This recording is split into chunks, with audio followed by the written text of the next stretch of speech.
আসসালামু আলাইকুম।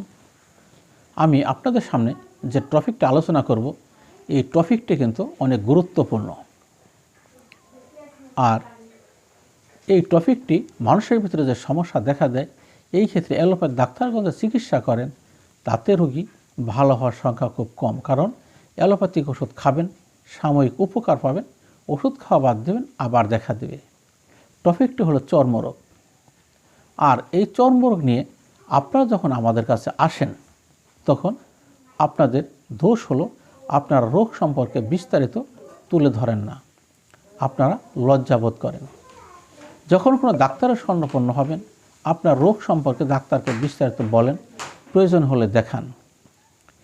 হোমিও ডাক্তারগণ যদি আপনার চর্মরোগের চিকিৎসা করে আর সেই চর্মরোগ যদি আল্লাহ ভালো করে সেটি হবে সারা জীবনের জন্য।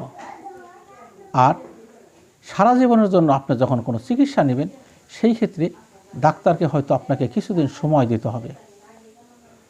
সেটা হোক অ্যালার্জি, দাউদ, চর্মরোগ, খুজলি, পাঁচরা, যে কোনো ধরনের সমস্যাই হোক আপনি বিশেষজ্ঞ ডাক্তারের শরণাপন্ন হয়ে দেখেন, ইনশাল্লাহ ভালো রেজাল্ট পাবেন।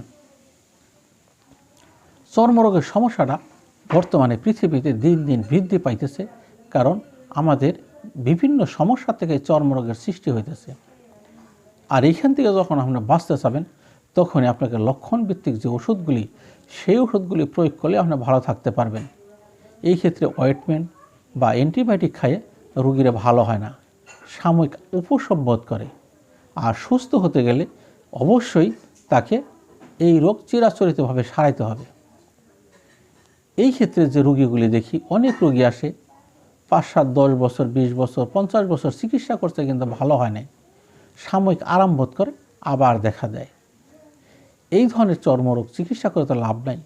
আপনি যদি স্থায়ীভাবে ভালো হতে চান তাহলে বিশেষজ্ঞ হোমিও ডাক্তারের শরণাপন্ন হন, অবশ্যই ভালো হবেন।